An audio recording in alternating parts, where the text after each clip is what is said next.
അഖിൽമാരാറിന്റെ ഒരു കരച്ചലും പിഴിച്ചലും വന്നിട്ടുണ്ടോ കേട്ടങ്ങള്? ഞാൻ BJPക്കും ഇല്ല 2020ക്കും ഇല്ല, എന്നെ പറ്റിച്ചേ എന്റെ പൊന്നേന്ന് പറഞ്ഞിട്ട് ഇപ്പൊ ഡബിൾ സ്റ്റാൻഡ് സിൻഡ്രം അടിച്ചു വന്നിട്ടുണ്ട് എന്നുള്ളതാണ്. അധികം ഇൻട്രോയും കുണ്ട്രൊന്നും ഇല്ല, നേരെ അത് കാണിച്ചു തരാം. ഒരു സ്ഥാനാർത്ഥിക്ക് ഇപ്പൊ തൃപ്പൂണിത്തുറയിൽ അഞ്ജലിയോട് ഞാൻ തമാശയ്ക്ക് ഞാൻ വിളിച്ചു ചോദിച്ചു, അഞ്ജലി എനിക്ക് പൈസ ഒന്നും കിട്ടിയിട്ടൊന്നുമില്ല, നിങ്ങൾക്ക് വല്ലതും കിട്ടിയിട്ടുണ്ടോ? അപ്പൊ അഞ്ജലി എന്റെ പൊന്നെ ചേട്ടാ, നാട് മുഴുവൻ നടന്ന് നമ്മൾ കേട്ടോണ്ടിരിക്കുന്ന ഇതാണ്. BJPയിൽ നിന്ന് പുള്ളിക്ക് ഫണ്ട് കിട്ടിയിട്ടുണ്ടെന്നുള്ള കാര്യം എനിക്ക് കൃത്യമായിട്ട് അറിയാം.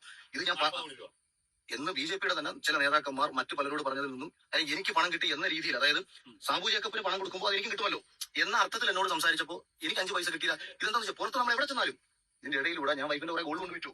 എടാ 40 കോടി ഉറുപ്പ്യേ, എന്തത് പൈസക്കൊന്നും ഒരു വില ഇല്ലേ? ഇതെന്താ മണൽ തരിക? 40 കോടി ഉറുപ്പ്യൊക്കെ കിട്ടുവോ? സംഭവട്ടാ സാബു ജേക്കബ് 2020യുടെ പേരും പറഞ്ഞിട്ടേ കുറെ എണ്ണത്തിന് അതിൽ കൊണ്ടുപോയി ചാടിച്ചിട്ടുണ്ടല്ലേ. ഇയാൾ വിചാരിച്ചെന്താ വെച്ചിട്ടുണ്ടെങ്കിലേ 2020 ഒരു നിഷ്പക്ഷമായി നിൽക്കുന്ന, അത്യാവശ്യം സ്വതന്ത്രമായി നിൽക്കുന്ന ഒരു പാർട്ടി, ഒരുപാട് ആളുകൾ സഹായിക്കുന്നു, ഒരു പഞ്ചായത്ത് മൊത്തം അവർ ഭരിക്കുന്നു, നല്ല നല്ല കാര്യങ്ങളൊക്കെ ചെയ്യുന്നുണ്ട്. പക്ഷെ ഇയാൾ തന്നെ പറയാ അവരുടെ നിലനിൽപ്പിന് വേണ്ടിയിട്ട്, അവർക്ക് ഉണ്ടാക്കാൻ വേണ്ടിയിട്ട് സാബു പോക്കറ്റ് വീർപ്പിച്ച കഥയാണെന്ന്. കൊള്ളാല്ലേ? ഇനി ഒരു കരച്ചിലും കൂടി കേൾക്കാട്ടോ. ഭയങ്കര ഒരു ഓഡിയോ ഒക്കെ പുറത്തു വന്നിട്ടുണ്ട്. അഖിൽമാരാർ കിടന്ന് മെഴുകാണ്. അധികം ഒന്നും വർത്തമാനം പറയുന്നില്ല. കണ്ടോളി, സോറി കേട്ടോളി. ഞാൻ കാട്ടിക്കൂട്ടിയ ബഹളങ്ങളാണ് യഥാർത്ഥത്തിൽ അന്നാ നടന്നത് മുഴുവൻ. ഈ തിരഞ്ഞെടുപ്പ് ചെലവിനുള്ള പണമൊന്നും 2020 തന്നില്ലേ? ഈ ബൈക്ക് വിറ്റ പണം മാത്രമാണോ ചെലവഴിച്ചത്? അല്ലല്ല, ഞാൻ പറഞ്ഞത്, അതായത് തുടക്കത്തിലെ കാര്യമാണ് പറഞ്ഞത്. കാര്യം ഒരു കാര്യങ്ങളും മുന്നോട്ട് നീങ്ങുന്നില്ല. അപ്പൊ എന്നെ സംബന്ധിച്ച് നമ്മൾ ഇറങ്ങിപ്പോയി. കാരണം ജീവിതം നശിക്കുന്നതും നാണക്കേടും എല്ലാം ഈ വ്യക്തിപരമായിട്ട് ഒരു വ്യക്തിയിലേക്കാണല്ലോ ചുരുങ്ങുന്നത്. അപ്പൊ ഞാൻ എന്റെ കാര്യങ്ങളെല്ലാം ഞാൻ ചെയ്തു തുടങ്ങിയതിന് ശേഷം ഞാൻ പുള്ളിക്ക് മെസ്സേജ് അയച്ചു, ഞാൻ ഇന്ന കാര്യങ്ങൾ ചെയ്തുകൊണ്ടിരിക്കുകയാണ്, എനിക്ക് ചെലവാക്കിയ പണമെങ്കിലും നിങ്ങൾ നൽകിയേ പറ്റൂ. അങ്ങനെ ഞാൻ, അതായത് വളരെ ചെറിയ പൈസകൾ മാത്രമേ നമ്മൾ തൃക്കാക്കര ചെലവഴിച്ചിട്ടുള്ളൂ. ആ ചെറിയ പൈസകൾ മാത്രമേ തന്നിട്ടുള്ളൂ. പക്ഷെ തെരഞ്ഞെടുപ്പ് കഴിഞ്ഞതിന് ശേഷം ഞാൻ അറിഞ്ഞത് BJPയിൽ നിന്ന് വലിയൊരു ഫണ്ട് അതുപോലെ ഇദ്ദേഹത്തിന് കിട്ടിയിട്ടുണ്ട്. അതിൽ കാരണം 2020 സ്വന്തമായി പണം ചെലവഴിക്കുന്നുണ്ട്, BJP സഖ്യകക്ഷികൾക്ക് മത്സരിക്കാനുള്ള പണം നൽകുന്നുണ്ട്. ഇതെല്ലാം തന്നിട്ടും സ്ഥാനാർത്ഥികളിലേക്ക് പണം എത്തിയില്ലേ എന്നുള്ളതായിരുന്നു എന്റെ ചോദ്യം. അതാ, അത് ഇപ്പോഴത്തെ സാഹചര്യത്തിൽ ഞാൻ ഇങ്ങനെ പറയേണ്ടി വന്നത് എന്റെ ഗതികേട് കൊണ്ടാണ്. കാരണം എവിടെ ചെന്നാലും നമ്മൾ കേൾക്കുന്ന പഴി ഇതാണ്. ഞാനായിക്കോട്ടെ, എന്റെ ബന്ധുക്കളായിക്കോട്ടെ, സുഹൃത്തുക്കളായിക്കോട്ടെ, എല്ലാ സ്ഥലത്തു നിന്നും കേൾക്കുന്നത് നമ്മൾക്ക് എന്തോ പണം നൽകിയത് കൊണ്ടാണ് നമ്മൾ 2020 വന്നത്. കൊട്ടാരക്കര സീറ്റിൽ മത്സരിച്ചാൽ ജയിക്കാനുള്ള ഒരു സാധ്യത എന്റെ മുന്നിൽ ഉണ്ടായത് കൊണ്ട് മാത്രമാണ് ഞാൻ ഈ പാർട്ടി ചേർന്നത്. അല്ലാതെ തൃക്കാക്കര വന്ന് പണം മേടിച്ച് മത്സരിക്കാൻ വന്ന ഒരാളല്ല ഞാൻ. അപ്പം പിന്നെ മത്സരിക്കാൻ രംഗത്തിറങ്ങുന്ന സമയത്ത് നമ്മൾ പലതും പറഞ്ഞിട്ടുണ്ടാവും. നമുക്ക് കാര്യം 10 വോട്ടെങ്കിൽ 10 വോട്ട് കൂടുതൽ പിടിക്കാൻ വേണ്ടിയിട്ട് എന്ത് ചെയ്യാമെന്ന് ചെയ്യാം. സംഘടന തീരെ ഇല്ലാത്ത, പ്രവർത്തിക്കാൻ ഒരു കൗൺസിലർ ഇവർക്ക് ജയിച്ചിട്ടുണ്ടായിരുന്നു. അത് ശരി, ജയിക്കാൻ എന്ത് ഊളത്തരം പറയാന്ന് തന്നെ അതിൽ ഉറച്ചു നിൽക്കുകയാണോ? നിന്റെ ഇന്റർവ്യൂകൾ നീ തന്നെ ഒന്ന് പരിശോധിക്കണം, നല്ലതായിരിക്കും കേട്ടോ. നീ ഈ ഒരു ഇലക്ഷൻ ടൈമിലൊക്കെ ഏതോ ഒരു പാവപ്പെട്ട ആളുടെ വീടൊക്കെ കാണിച്ചിരുന്നല്ലോ. അത് കഴിഞ്ഞ് ഇലക്ഷൻ കഴിഞ്ഞിട്ട് ഒരു വട്ടം പോണ കണ്ടു, പിന്നെ ഇത് മൊത്തം നിർത്തി. ഇപ്പൊ റോബിൻ കിടന്നിട്ട് ഇങ്ങനെ അലറിക്കൊണ്ടിരിക്കുന്ന വേറെ സൈഡിൽ കൂടെ നടക്കുന്നുണ്ട് എന്നുള്ളതാണ്. എൻ്റെ അഖിൽമാരാറെ, നമ്മളൊരു നിലപാടിൽ നിൽക്കുകയാണെങ്കിൽ അതിൽ നിന്ന് ഉറച്ചു നിൽക്കണം, അങ്ങോട്ടും കൊണ്ട് മാറരുത്. നിങ്ങൾക്ക് ബിഗ് ബോസ് കണ്ട സമയത്ത് ഒരുപാട് ആരാധകരുണ്ടായിട്ടുണ്ട്, കാരണം നിങ്ങളുടെ ആ ഒരു ഗെയിം സ്ട്രാറ്റജി അതായതുകൊണ്ടാണെന്നുള്ളതാ. അതേ സ്ട്രാറ്റജി അല്ലെങ്കിൽ അതേ കാര്യങ്ങൾ വെച്ചുകൊണ്ട് റിയൽ ലൈഫിൽ ജയിക്കാൻ കഴിയുമെന്ന് വെച്ചാൽ ഇല്ല, അതൊരു ഗെയിമായിരുന്നു. നിങ്ങൾ ആ ഗെയിമിൽ നിന്ന് പുറത്ത് വന്നപ്പോഴത്തെ ബൈക്കൊക്കെ വിറ്റിട്ട് ഈ രാഷ്ട്രീയ പ്രവർത്തനമൊക്കെ നടത്താൻ ശ്രമിച്ചിട്ടുണ്ടെങ്കിൽ നിങ്ങൾ വലിയ വിഡ്ഢിയാണ്, പമ്പര വിഡ്ഢി. ആ കൗൺസിലർ തെരഞ്ഞെടുപ്പ് സമയത്ത് എന്നെ കാണാൻ പോലും കൂട്ടാക്കിയിരുന്നില്ല.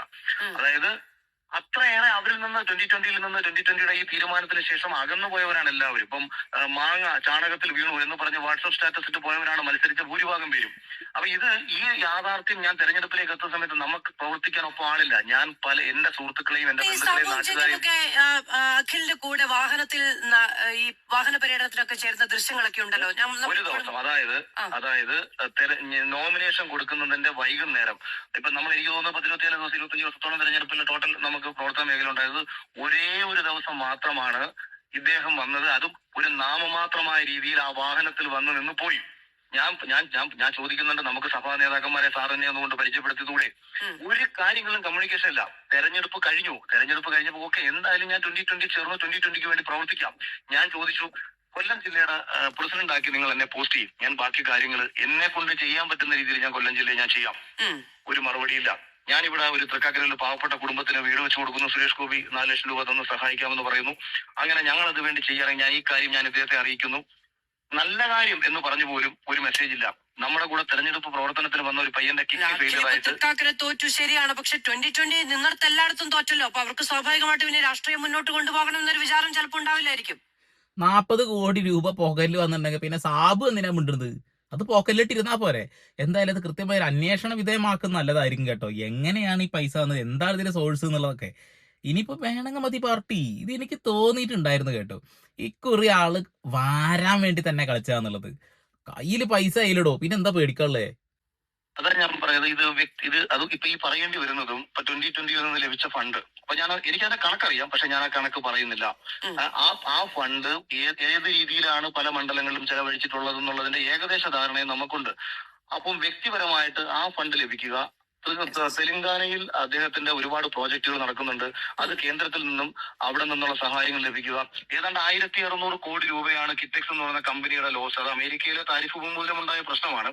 അപ്പൊ ടെക്സ്റ്റൈൽസ് ഇൻഡസ്ട്രിയുടെ ഭാഗത്തു നിന്ന് ഇപ്പൊ റീസെന്റ് ആയിട്ട് ഒരു 10,000 കോടിയുടെ ഒരു പ്രോജക്റ്റ്, ഒരു അലോക്കേഷൻ കേന്ദ്രത്തിന്റെ ഭാഗത്ത് നിന്ന് വന്നിട്ടുണ്ട്. അപ്പൊ അതിലേക്ക് കിറ്റെക്സിനെ കൊണ്ടുവരാൻ കഴിഞ്ഞു കഴിഞ്ഞാൽ ഈ ഇപ്പൊ ഉണ്ടായിട്ടുള്ള സാമ്പത്തിക പ്രശ്നങ്ങളെ മറികടക്കാനുള്ള മാർഗമായിട്ട് കൂടിയിട്ടൊക്കെ ആകാം. അതായത് ഒരു വ്യക്തി തന്റെ താല്പര്യങ്ങളെ മാത്രം സംരക്ഷിക്കാൻ വേണ്ടിയിട്ട് തുടർന്നുകൊണ്ടിരിക്കുന്ന ഒരു രാഷ്ട്രീയ പാർട്ടിയിലേക്ക് നമ്മൾ വരികയും, ഞാൻ ഇന്നലകളിൽ കഴിഞ്ഞ 10-15 വർഷങ്ങൾ കൊണ്ട് കഷ്ടപ്പെട്ട് അധ്വാനിച്ചുണ്ടാക്കിയെടുത്ത ജനങ്ങളുടെ ഒരു സ്നേഹവും ഇഷ്ടവും ഒക്കെ തന്നെ നമുക്ക് വെറുപ്പായി മാറുമ്പോൾ ഒരു മറുപടി പോലും പറയാനോ അല്ലെങ്കിൽ മുന്നോട്ടുള്ള കാര്യങ്ങൾക്ക് സംസാരിക്കാനോ ഞമ്മളൊരു മെസ്സേജിന് പോലും റിപ്ലൈ ഇല്ലെന്നാണ് ഞാൻ ഈ പറയുന്നത്.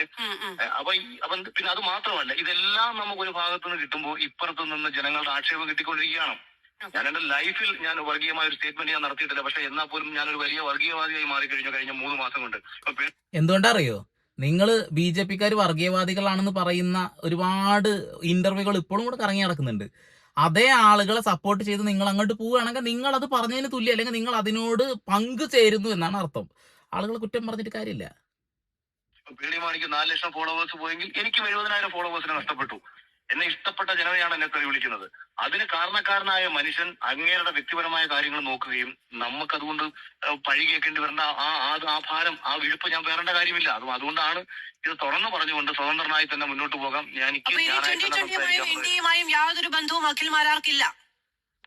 ഇപ്പൊ സ്വതന്ത്ര കാഴ്ചപ്പാടോടുകൂടി മുന്നോട്ട് പോകും. കഴിഞ്ഞ 8 വർഷങ്ങളായിട്ടും ഞാൻ സ്വതന്ത്രമായിട്ട് തന്നെ നിന്നിരുന്ന ഒരാളാണ്. പലരും എന്നെ കോൺഗ്രസ്സുകാരനാക്കി മാറ്റിയെങ്കിലും എനിക്കൊരു രാഷ്ട്രീയ പാർട്ടിയുമായി ബന്ധം ഉണ്ടായിരുന്നില്ല. എനിക്ക് ശരിയെന്ന് തോന്നുന്ന വിഷയങ്ങൾ ഞാൻ സംസാരിക്കും. അത് നാളെയും എനിക്ക് VD സതീശന്റെ ഭാഗത്തുനിന്ന് ഒരു മിസ്റ്റേക്ക് പറ്റിയാൽ അദ്ദേഹത്തിന് എനിക്ക് പോയിന്റ് ഔട്ട് ചെയ്ത് സംസാരിക്കാൻ പറ്റണം. അപ്പൊ ഞാൻ NDA-ക്കാരനായി പോയി അതുകൊണ്ട് അത് ശരിയല്ല എന്ന് ജനം പറയരുത്. അല്ലെങ്കിൽ നരേന്ദ്രമോദിയുടെ ഭാഗത്തുനിന്ന് ഒരു ശരി വന്നാൽ അത് ശരിയെന്ന് പറയണം. ആ ശരിയെ NDA-ക്കാരനാക്കി മാറ്റരുത്. ശരികളെ ശരിയും തെറ്റിനെ തെറ്റുമായിട്ട് ചൂണ്ടിക്കാണിക്കാൻ ഞാനായി തന്നെ മുന്നോട്ട് പോകുന്നതാണ് നല്ലതെന്ന് തോന്നി. ഇതേ സാധനം ഞാൻ പറഞ്ഞിട്ടുള്ളത്. ഏതെങ്കിലും ഒരു രാഷ്ട്രീയ പാർട്ടിയുടെ ഒരു ചങ്ങല കാലി വീണ് കഴിഞ്ഞാൽ പിന്നെ ബുദ്ധിമുട്ടാ. അത് അറുത്ത് മാറ്റി നിങ്ങൾ സ്വതന്ത്രമായിട്ട് ചിന്തിക്കണം. നിങ്ങൾ വോട്ട് ചെയ്യുന്നത് നിങ്ങൾ ഇഷ്ടമുള്ള രാഷ്ട്രീയ പാർട്ടി ആയിക്കോട്ടെ.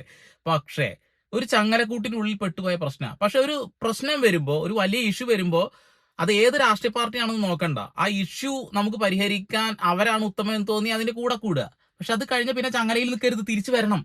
അഖിൽ മാരാർ വലിയ രീതിയിൽ BJP-നെ എതിർത്ത് സംസാരിച്ചിരുന്ന ആളാണ് അല്ലെ. കമ്മ്യൂണിസ്റ്റ് വിരോധിയാണ്, കമ്മ്യൂണിസ്റ്റുകാരെ തീരെ ഇഷ്ടമല്ല. എന്നാൽ ഇദ്ദേഹം ഇത്രയും നാള് പറഞ്ഞിരുന്ന ആ എതിർത്തിരുന്ന ആളുടെ കൂട്ടത്തിലേക്ക് പോയിട്ടാണ്ട് ഇരുന്ന് ഒറ്റയടിക്ക് കമ്മ്യൂണിസ്റ്റ്കാരെക്കാൾ ഇതാണെന്ന് പറഞ്ഞ വ്യക്തിയാണ് ഈ പറഞ്ഞ അഖിൽ മാരാർ. എന്നിട്ട് അതിന്റെ കൂട്ടത്തിൽ പോയിരുന്നു. ഇനി ന്യായീകരണം ഒന്നും വേണ്ട. അനാവശ്യ വിഴുപ്പുകൾ എനിക്ക് പറയേണ്ട കാര്യമില്ല. അപ്പൊ ഇത് പറയാൻ വേണ്ടി ഇത് മാത്രമല്ല, ഇന്നൊരു വീട് വെച്ച് കൊടുക്കുന്ന നല്ല ദിവസമാണ്. രാജീവ് ചന്ദ്രശേഖരൻ ഉറപ്പ് നൽകിയതല്ലേ സീറ്റ് 2020 അലോക്കേറ്റ് ചെയ്യുമ്പോൾ എനിക്ക് കൊട്ടാരക്കര സീറ്റ് തരാമെന്ന് പറഞ്ഞ് നൽകിയ ഉറപ്പിനകത്ത് രാജീവ് ചന്ദ്രശേഖർ കൂടി ഭാഗമായിരുന്നു. അപ്പം അദ്ദേഹം കാണിച്ച ഒരു മര്യാദയാണ്. ഓക്കെ, കൊട്ടാരക്കര സീറ്റിൽ അഖിലിനെ നിർത്താൻ പറ്റിയില്ലെങ്കിൽ മാന്യമായ BJP-ക്ക് സംഘടനാ ശേഷിയുള്ള ഒരു സീറ്റ്. ഇപ്പൊ ഈ തൃക്കാക്കര എന്ന് പറയുമ്പോൾ ഒരു കൗൺസിലർ പോലും ഇല്ല കേട്ടോ. BJP-ക്കോ 2020-ക്കോ ഒരു കൗൺസിലർ പോലും ഇല്ലാത്ത സംഘടനാ ദൗർബല്യം വളരെയേറെ അനുഭവപ്പെടുന്ന ഒരു മേഖലയാണ്. അപ്പൊ ഇവിടെ നമ്മളുടെ പക്ഷെ BJP-യുടെ പ്രവർത്തകർ മാത്രമേ നമ്മുടെ കൂടെ ഏതെങ്കിലും രീതിയിൽ പ്രവർത്തിക്കാൻ ആത്മാർത്ഥമായിട്ടുണ്ടായിരുന്നുള്ളൂ. ഓക്കെ, നിങ്ങൾ തന്നെ പറഞ്ഞത് BJP RSS അതാണ് ഇതാണെന്നൊക്കെ നിങ്ങൾ തന്നെ അത് മാറ്റി പറഞ്ഞു. അതാണ് നിലപാടില്ലായ്മ എന്ന് പറഞ്ഞാൽ. അഖിൽ മാരാർ ഒരു കാര്യം മനസ്സിലാക്കണം. നിങ്ങളോട് ആളുകൾക്ക് ഒരു ഇഷ്ടം ഉണ്ടായിരുന്നത് എന്തുകൊണ്ടാണെന്ന് വെച്ചാൽ നിങ്ങൾ നിഷ്പക്ഷമായി സംസാരിച്ചിരുന്നു. കമ്മ്യൂണിസ്റ്റ് വിരോധിയാണെങ്കിൽ പോലും ചില കാര്യങ്ങൾ കമ്മ്യൂണിസ്റ്റുകാരെ നിങ്ങൾ സപ്പോർട്ട് ചെയ്തിട്ടുണ്ടായിരുന്നു. അതുകൊണ്ടാണ് ഇഷ്ടമുണ്ടായിരുന്നത്. ഒറ്റയടിക്ക് എന്നെ ഇഷ്ടപ്പെടുന്ന ആളുകളൊക്കെ BJP-യിലേക്ക് പോയ കൂടെ കൂടുമെന്നുള്ള അന്ധമായ മണ്ടത്തരം കൊണ്ട് നിങ്ങളിപ്പോ പോയി വീണത് ഒരു കുഴിയിലാണെന്നുള്ളതാണ്. ഇതേപോലെ തന്നെയാണ് നമ്മുടെ റോബിൻ രാധാകൃഷ്ണൻ എന്തൊക്കെയോ കാണിച്ചു കൂട്ടുന്നുണ്ട് എന്നുള്ളതാണ്. വെറുതെ ഉള്ള വില കളയാന്നല്ലാതെ നമുക്കിഷ്ടമുള്ള രാഷ്ട്രീയ പാർട്ടി തിരഞ്ഞെടുക്കാം കേട്ടോ. പക്ഷെ ചില കാര്യങ്ങൾ ശ്രദ്ധിക്കാതെ ചെയ്യുന്നത് ശരിയല്ല എന്ന് എനിക്ക് പറയാനുള്ള ഈ വിഷയത്തിൽ. എന്തായാലും അഖിൽ മാരാറിന്റെ കരച്ചിൽ തുടങ്ങും. ഒരുപാട് ചാനൽസിൽ ഇന്റർവ്യൂ കൊടുത്തോണ്ടിരിക്കുന്നുണ്ട്. അതിങ്ങനെ കട്ടിങ് ആയിട്ട് വന്നുകൊണ്ടിരിക്കും. പക്ഷെ ഇതിനൊക്കെ മുകളിൽ വെക്കാൻ കഴിയുന്ന ഇന്റർവ്യൂസ് പണ്ടത്തതും കിടക്കുന്നുണ്ട്. എല്ലാം കൂട്ടി വെച്ചുകൊണ്ട് ട്രോളന്മാർക്ക് ട്രോളാൻ ഒരു വകുപ്പായി. ഇപ്പൊ ഇനി പേളിമണിയുടെ വിഷയം ചിലപ്പോൾ അവിടെ നിന്നിട്ട് നേരെ അഖിൽമാരാറിലേക്ക് പോകാനാണ് സാധ്യതകൾ ഏറെ എന്നതാണ്. അപ്പൊ നിലപാട് പണയം വെക്കരുത്, നട്ടല് പണയം വെക്കരുത്. ആളുകൾ വെറുക്കും. അതുകൊണ്ട് മാത്രമാണ് പറയുന്നത്, നമ്മൾ എന്നും ഉറച്ചു നിൽക്കേണ്ടത് സത്യത്തിന്റെ കൂടെ തന്നെ ആയിരിക്കും എന്നുള്ളതാണ്. നിങ്ങളിപ്പോ ഒരു പേരും പ്രശസ്തിക്കും വേണ്ടി കാണിച്ചു കൂട്ടി കോപ്രായി തരാൻ നിങ്ങൾക്ക് തന്നെ വിനയായി എന്ന് എനിക്ക് പറയാനുള്ളൂ. ഇനി ജനങ്ങളെ നിങ്ങളുടെ അഭിപ്രായം രേഖപ്പെടുത്തിക്കോളൂ. വീണ്ടും വരെ പുതിയ വാർത്താ വിശേഷങ്ങളുമായി സന്ദീപ് എടപ്പാൾ സൈനിങ് ഓഫ്.